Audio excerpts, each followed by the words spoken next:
Spearing a wahoo can be incredibly difficult, but on this dive, it looks like it's about to be very easy. All I have to do is pull the trigger. I pull the trigger, but the safety's still on. I go to turn it off, and unfortunately, the safety is jammed. I press down as hard as I can and I get the safety to budge a little bit. I line back up on the fish, and still, the gun does not fire. Now, I'm using both hands trying to push this safety off, but it's so stuck I still can only get it to move a little bit, and take a Hail Mary of a shot that doesn't even fire. Sometimes, all it takes is one thing to go wrong to ruin the only opportunity of the day. This is the story of how over the last 4 years, everything that could go wrong did, as my dad hunted for his first wahoo ever. The thing that makes shooting wahoo difficult is that you have so few opportunities. In a lot of places around the globe, there are tons of wahoo, so they're not considered that difficult to shoot. But here in South Florida, not only are wahoo considered pretty rare, but there are thousands of people that try to shoot or catch them every day. On a day of drifting for wahoo, you might see a handful of fish and get close enough to just one of them to take a shot. And all it takes is one mistake to have an unsuccessful trip.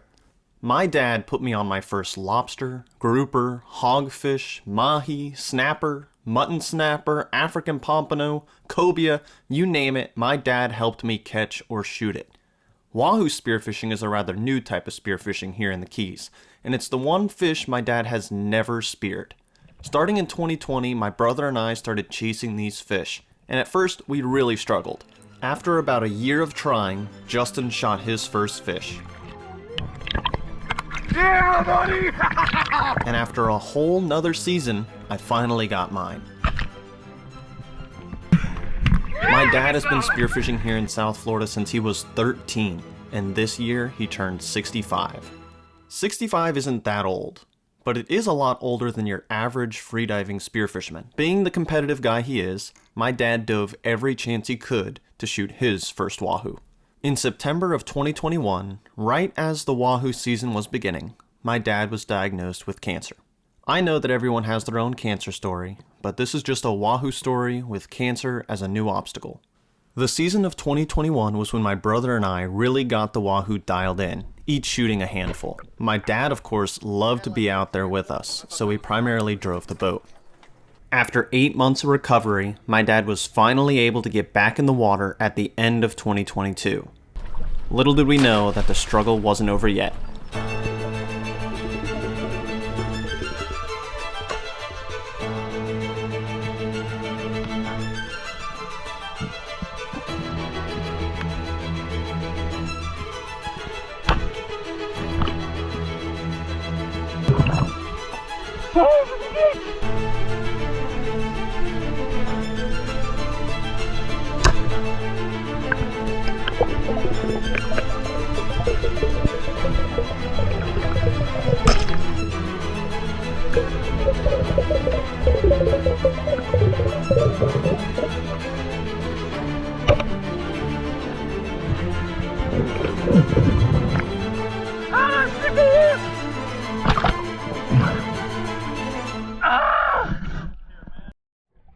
On our last trip of the season, my dad swims down and spines this wahoo. But the flopper doesn't deploy, and the wahoo swims away just out of reach for a second shot. Every single one of these missed opportunities is a heartbreak, and I can only imagine how the next 8 months felt as my dad waited for his next opportunity, wondering if he was ever going to shoot one.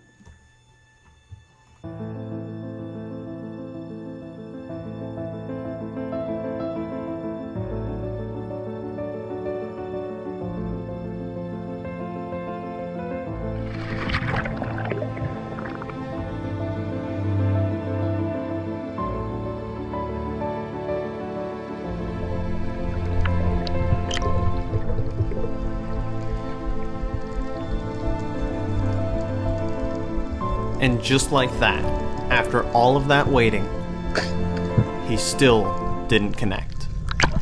Another unsuccessful day of wahoo drifting quickly turned into something much more when we came across this.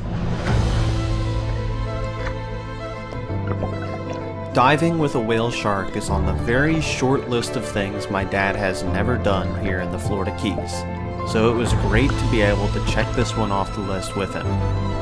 It was an absolutely beautiful day with 100 foot of viz, and the whale shark was incredibly friendly and swam right up to the surface underneath us.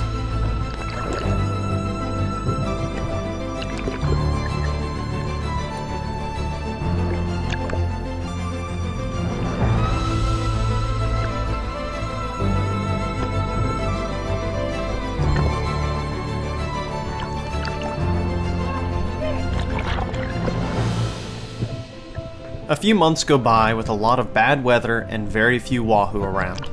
In late January, I went out for wahoo, but my dad coincidentally had a follow-up doctor's appointment and couldn't go. Of course, on the days he can't go, the conditions are perfect. This is the first drift of the day, and this smaller wahoo came in to check out my throw flasher.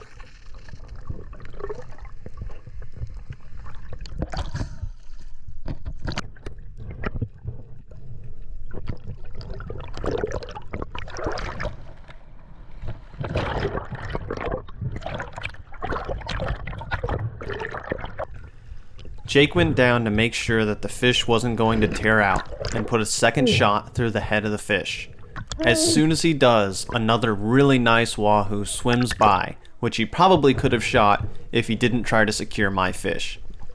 On the very next drift, we have a solo wahoo come in to check out our flasher rig. I take a drop and try to close the distance. I get a little bit too excited and think I can pull off this long shot and cleanly miss the fish. Only a couple of drifts later, I'm dropping down to pick up my throw flasher. When I look up, I see two more wahoo up ahead of me. I try to remain calm and close the distance between the bigger of the two fish. I shake the throw flasher to try to get their attention so that they stay a little bit closer, line up, and get a good shot right behind the gills on this fish. Because I got a much better shot in this wahoo, he didn't fight nearly as much, but all of the activity brought in a handful of bull sharks. I was trying to pull in the line as fast as I could while staying clear of the line, but still had a little bit of a tangle right at the end. You definitely don't want to get tangled up with your shooting line when a shark could grab the fish you're trying to bring to the surface.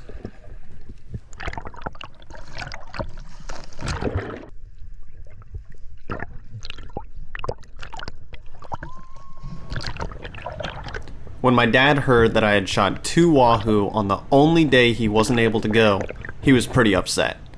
We made plans to go out before first light the next day, hoping the wahoo would still be around. There were a bunch, dude.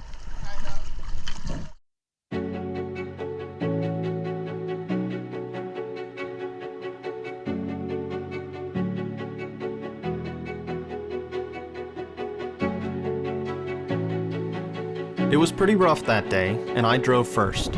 My dad and Jake were in the water before the sun was even on the horizon. It took a while for the sun to get up, but before long, they saw their first school.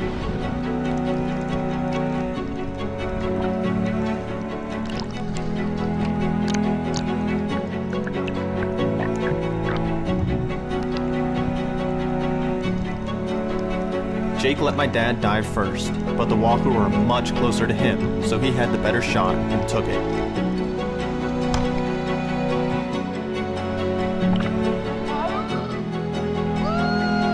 Congrats. And I turned around and saw him. I threw my flasher. yeah, they were going so slow, so I was just calm. I just threw my throw flash like right in front of me. One swam up to it, and then I just like kind of chased one down a little bit, and then yeah. There were a couple studs in there, man. All right. Can you close the door? Yeah, there were. This was one of the smaller ones. Yeah, there were some bigger than that. After Jake shot his wahoo, I hopped in to dive with my dad, and on the very next drift, we have this massive school come in.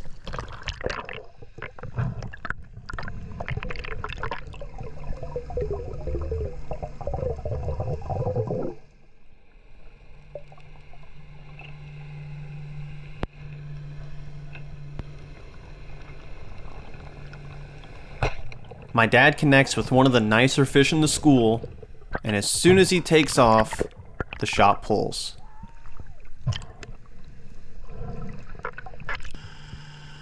Here's that same shot, but from my perspective, about 20 feet below my dad.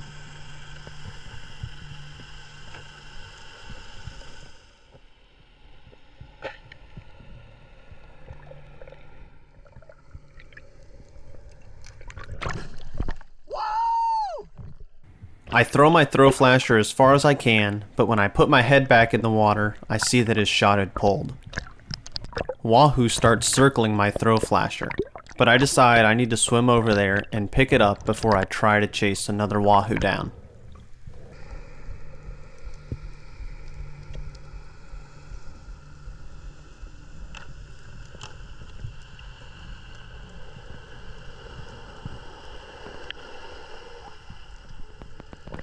I decide to head straight back to the surface so I can throw the throw flasher again.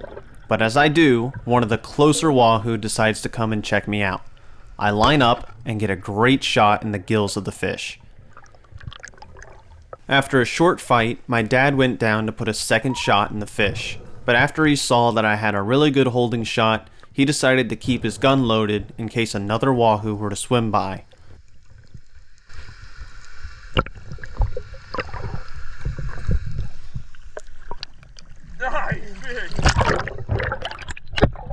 Oh, nice fish. Yeah. Hold it up on top of the water. Nice fish. At this point, my dad was getting pretty frustrated, as I think anyone would. But it was still early in the day, and we set up for our next drift. Fortunately, we didn't have to wait long for the next opportunity.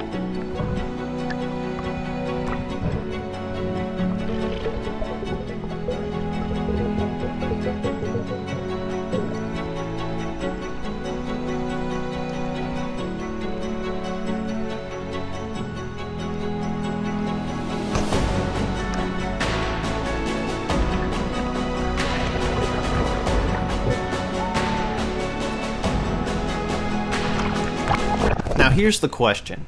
Would you have taken this shot? You may have noticed that this diver is directly behind the WAHOO my dad just shot at. And no, this diver is not one of ours. This guy swam about 1,000 feet from his boat chasing this school of fish. This is just a great example of how the GoPro footage doesn't always show the full story. This is my third person view, where you can see that the other diver is well outside the range of this spear gun. Let me know what you think in the comments below. Anyways, back to the story. The float takes off so fast, my dad has to hop in the boat so that he can run it down.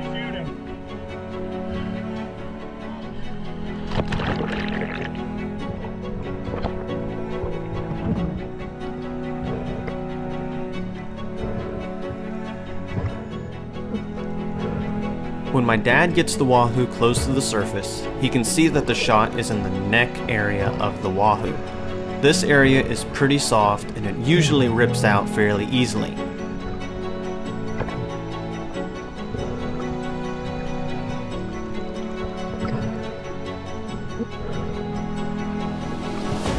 He finally did it. After countless misses, tear-outs, and other heartbreaks, my dad finally got to land his first speared WAHOO. If my dad had stoned the first WAHOO he ever shot at, this moment wouldn't be nearly as special to either of us. The challenge itself is what makes the victory so sweet, and I look forward to overcoming the challenge of getting his second WAHOO soon. If you like this new style of video, let me know in the comments below. Thank you so much for watching. I'll see you in the next one. I got it off. The stink off. Oh my god. Starting to seem like it would never happen there. No shit. There you go. Great job, boys. Woo! Yeah.